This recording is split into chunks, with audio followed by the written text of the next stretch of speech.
Hi everyone, I am Shiela Sabuero Galanay, a Bsed-English student in Camiguin Polytechnic State College. So this afternoon, I will discuss the topic standardized test scoring.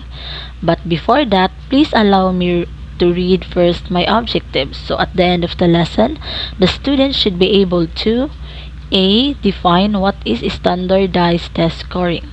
B. Knows the important types of the standardized test scoring. And C. Understand the standardized test scoring. So standardized test scoring is a test. Standardization is a process by which teacher or researcher made tests are validated and item analyzed. So after a thorough process of validation, the test characteristics are established. So these characteristics include a test validity, test reliability, test difficulty level, and other characteristics as previously discussed. So each standardized test uses its own mathematical scoring system derived from the publisher and administrators. And also, this can not bear any relationship to academic grading system. So standardized tests are psychometric instruments whose scoring systems are developed by norming the test using national sample of test takers, centering the scoring formula to assure that the likely score distribution describes a normal curve when graphed. So, and then using the resulting scoring system uniformly in a manner resembling in a criterion reference approach. So, what do you mean by criterion reference approach? What comes in your mind when you hear this word? Anyone from the class? Yes, Carol? Okay, very good. Who else? Who wants to answer? Yes, Nathan. Alright, so any other hands? Yes, Melody? Okay, very good. So all of your answers are correct. So there are 6 types of standardized test score. So the first one is the standard score. So what is a standard score? So it is a set of scores that have the same mean and standard deviation so they can be compared. So it is a test developers that calculate the statistical average based on the performance of the student that tested in the norming process of test development. So that score is assigned a value. So different performance levels are calculated based on the differences in the student scores from the statistical average and are expressed as standard deviation. So it is also known as a standard score because it allows comparison of scores on different kinds of variables by standardizing the distribution. So a standard normal distribution or also known as SND is normally shaped distribution with a mean of 0 and standard deviation or SD of 1. So the most important thing for parents to understand with the standard score is what is considered average. So common practice on standard tests used for speech and language assessment is that 100% is the mean score and the standard deviation is plus 15 or negative 15.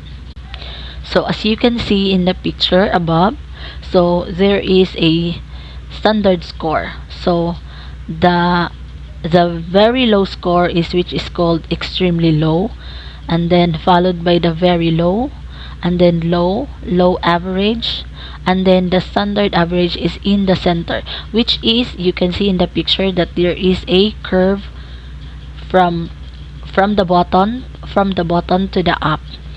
So which is in the next side, which is the high average, the high, very high, or extremely high. So you can see that the standard score is the 100 followed by the 50, and then if 1 over 10, it should be a 5. So that is the standard scores rather. So the next types of the standardized tests Scoring is the percentile. So test percentile scores are just one type of test scores that you will find on your child testing reports from school. So percentile scores almost always are reported on a major achievement tests that are taken by your child's entire class. So these scores also will be found on the individual diagnostic test reports. So test percentile scores are important for making decisions about your child's educations, especially when considering a special education program. So understanding these scores can help you gain a clearer picture of your child's ability and of course help you spot the areas where they may need an extra assistance. So in some cases, specific scores on an exam may be required in order to receive specialized assistance or to gain admission to a certain programs. So the third types of the standardized test scores are the Z scores. So these scores are scaled on a number line ranging from -4 to +4. So on this scale, 0 is average. So positive scores are above average and negative scores are below average. So it means that these scores are scaled on a number line ranging from -4 to a 4. So on this scale, 0 is average. So positive scores are above average. So and the negative scores are below average. So Z-score is a numerical measurement that describes a value relationship to the mean of a group of values. So Z-score is measured in terms of standard deviation from the mean. If a Z-score is 0, so it indicates that the data point score is identical to the mean score. So Z-score also indicates how much a given value differs from the standard deviation. So the Z-score or standard score is the number of standard deviation a given data point lays above or below mean. So standard deviation is essentially a reflection of the amount of variability within a given data set. So as you can see in the picture, there is a -4 and then +4 to the last. So Z-score means you will start in the -4 and ends with a 4. So that's it. And now let's discuss the T-scores. So T-scores are standardized scores on each dimension for each type. So a score is 50 representative, so the mean, so a difference of 10 from the mean indicates a difference of 1 standard deviation. Thus, a score of 60 is standard deviation above the mean, while a score of 30 is 2 standard deviation below the mean. So a T-score is closely related to its cousin, which is the Z-score. So if a Z-score is based upon a standard normal distribution with a mean of a 0 and a standard deviation of 1, so the T-score or the T distribution was created by William Gossett to take into account small sample sizes. So like the standard normal, the T distribution is perfectly symmetric about a mean of 0. So as the sample size increases towards infinity, the T distribution approaches the standard normal distribution. So as you can see in the picture, so the T distribution or n equals 12 is flatter and more spread out rather when calculating a confidence interval, or the distribution will result in a wider interval compared to the Z distribution. So this is more conservative given the smaller sample size and increases the interval rather to be better captured the true population parameter. So next is Stannin score. So it is a way to scale score on a 9-point scale. So it can be used to convert any test score to a single digit score. So like Z scores and T scores, Stannin are a way to assign a number to a member of a group or relative to all members in that group. So I have here an example, which is the image in my presentation. So you can see a chart of a numbers. So there are scores. There are 100 scores in the table above. So that are a form of a population that is normally distributed with a mean of 400 and a standard deviation of 25. So the scores have been ranked in ascending order as. So it is the calculation of the stunning score. So we will see how to determine which row scores become stunning scores. So the first 4% of rank scores, which is the row scores 351 to 354, will be given a stunning score of 1%. So the next 7% of rank score, which is the row scores of 356 to 365, will be given a stunning score of 2.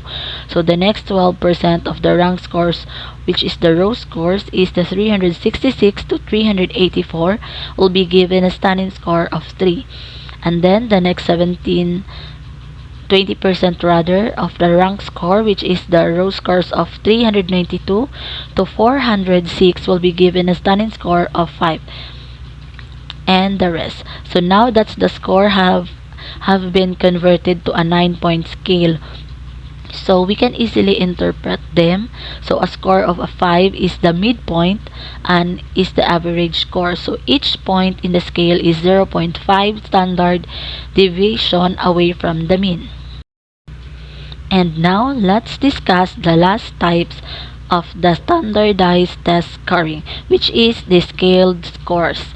So a scaled score is a representation of the total number of the correct answers, or also known as a row scores. So it is a candidate has provided that has been converted into a consistent and standardized scale.